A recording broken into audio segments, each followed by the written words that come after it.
Hello, this is Gio. Hey, so in my last video, I showed you my daughter's new personal siren alarm, the Birdie siren alarm. You just basically pull this and there's a loud 130 decibel alarm with strobe light, and it's for personal protection.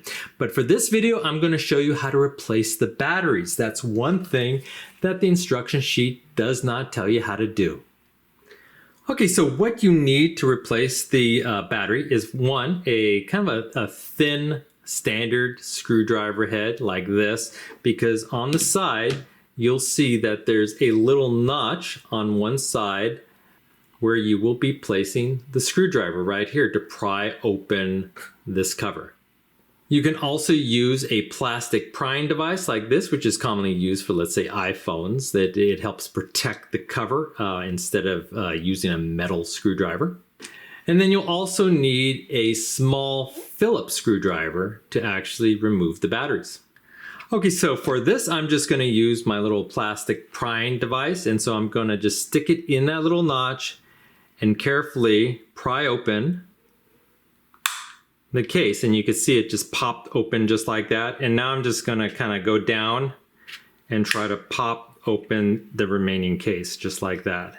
Just sort of rotate it and it pops off just like that. And so this is the internal circuit board.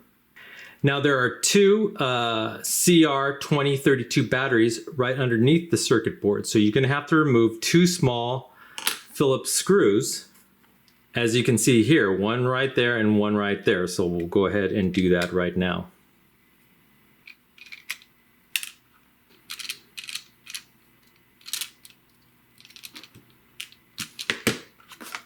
And with those screws removed, you could just take off this little circuit board. The little pulling pin comes with it, and you'll expose the two batteries there. And you could just kind of pry those out.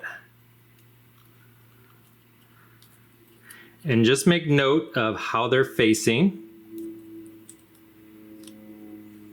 And here the positive side was up. And so you want to, when you stack them back, you want to make sure that the positive side is up. And so you just get two brand new batteries, the CR2032s. You put them back together. And then you just carefully slip this back in just like that, until they're kind of flush, just like that. And then you can just go ahead and test your device. And it works. And then you just want to carefully, the batteries facing down, put them back so they match the screw holes. And then replace the Phillips screws.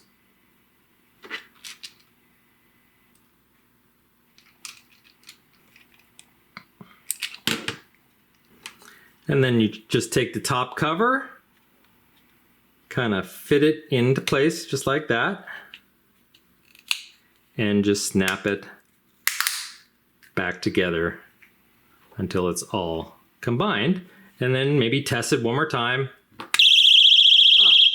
And yes, ouch, that does work. So there you go. I hope you enjoyed this video. And if you did, please hit that like button at the bottom of the screen and even consider subscribing to my channel. I have many more videos to come. Bye-bye.